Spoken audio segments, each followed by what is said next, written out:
శాశ్వత ద్రోహానికి ఈరోజు కాంగ్రెస్ పార్టీ పాల్పడతా ఉంది. ఒకటి కాదు, రెండు కాదు,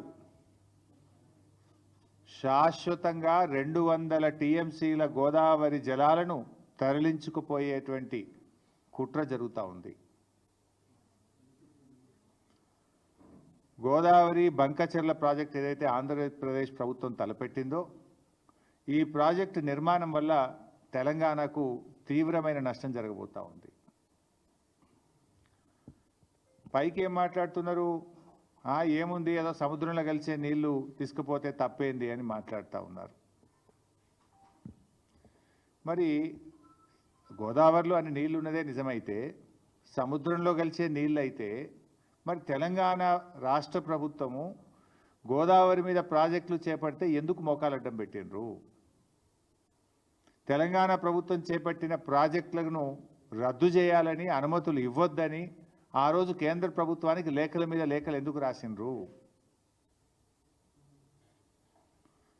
ఇదే చంద్రబాబు నాయుడు గారి ప్రభుత్వము ఆ రోజు కాళేశ్వరం ప్రాజెక్టుకు మనకు అన్ని అనుమతులు వచ్చినాయి. ఒకటి, అన్ని ప్రాజెక్టుకు రావాల్సిన సిడబ్ల్యూసి నుంచి 9 డైరెక్టరేట్ల నుంచి తెచ్చాం, ఎన్విరాన్మెంట్ క్లియరెన్స్ తెచ్చాం, లాస్ట్కు టీఏసీ ద ఫైనల్ క్లియరెన్స్ కూడా ఆ రోజు మేము తెచ్చుకున్నాం. ఇదే తెలుగుదేశం ప్రభుత్వం ఆనాడు 2018లో అధికారంలో ఉన్నప్పుడు కేంద్ర జలవనరుల శాఖకు రాసిన ఉత్తరం ఇది. ఇందులో చాలా స్పష్టంగా ఏం రాస్తారంటే,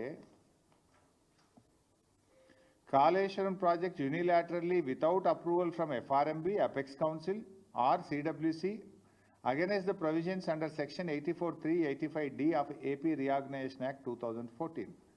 As per 11th schedule at para 7 of AP Reorganization Act 2014, no new projects based on water resources arrived at based on appropriate dependability criteria on Godavari or Krishna rivers can be taken up by the state of Telangana or state of Andhra Pradesh without obtaining sanction from Apex Council.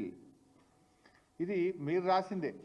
అయితే ఆ రోజు కేంద్ర ప్రభుత్వం కాళేశ్వరం కొత్త project కాదు, ప్రాణహిత చేవెళ్ళ కొనసాగింపే కాళేశ్వరం. చివరికి మనం Tummilla lift irrigation, మన భక్త రామదాస్ లిఫ్ట్ ఇరిగేషన్ కట్టాం గోదావరి మీద. భక్త రామదాస్ అనేది కూడా ఆల్రెడీ ఉన్న ఆయకట్టే, అది ఎస్ఆర్ఎస్పిలో భాగంగా ఉన్న ఆయకట్టుకు టేలెండ్కు నీళ్లు రావడం లేదని మనము చిన్న లిఫ్ట్ పెట్టి పాలేరు నియోజకవర్గానికి నీళ్ళు ఇచ్చాం. ఈ లిఫ్ట్ కూడా ఆపేయాలి, దీన్ని రద్దు చేయాలి, ఈ లిఫ్ట్ కట్టనీయొద్దు అని చెప్పి కూడా అప్పటికి ఆంధ్రప్రదేశ్ ప్రభుత్వం కేంద్ర ప్రభుత్వానికి సిడబ్ల్యూసికి లేఖ రాసింది. ఇట్లా చాలా లెటర్లు. ఇది చంద్రబాబు నాయుడు గారు స్వయంగా రాసిన లెటర్. మీరు పాలమూరు ఎత్తిపోతల పథకానికి అనుమతి ఇవ్వద్దు, దిండి ఎత్తిపోతల పథకానికి అనుమతి ఇవ్వద్దు, ఇది కొత్త ప్రాజెక్టు, మీరు ఎట్లా స్టార్ట్ చేస్తారు, దీన్ని ఆపాలి అని చెప్పి స్వయంగా చంద్రబాబు నాయుడు గారు ఆయన ఓన్ హ్యాండ్ రైటింగ్తో రాసిన లెటర్.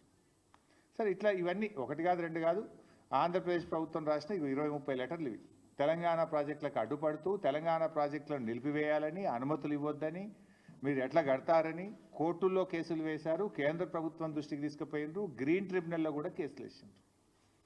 అయితే ఈరోజు మరి నేను అడుగుతా ఉన్నా, గోదావరి బనకచెర్ల ప్రాజెక్టు కొత్త ప్రాజెక్టు కాదా? అసలు కేంద్ర ప్రభుత్వం ఎందుకు నిద్రపోతూ ఉంది? ఈరోజు మన రాష్ట్రంలో ఏపీ రీఆర్గనైజేషన్ యాక్ట్ తర్వాత ఇటు తెలంగాణలోనైనా అటు ఆంధ్రప్రదేశ్లోనైనా కొత్త ప్రాజెక్టు చేపట్టాలంటే కేఆర్ఎంబి, జిఆర్ఎంబి అనుమతి తీసుకోవాలి. ఆ నదీ పరివాహక ప్రాంతంలో ఉన్నటువంటి రాష్ట్రాల నుంచి అంతర్రాష్ట్ర ఒప్పందం జరగాలంటే నదీ పరివాహక ప్రాంతంలో ఉండే అన్ని రాష్ట్రాలు ఒప్పుకోవాలి. నంబర్ 3, ఏపీ రీఆర్గనైజేషన్ యాక్ట్ ప్రకారంగా అపెక్స్ కౌన్సిల్లో కొత్త ప్రాజెక్టు అనుమతి పొందాలి.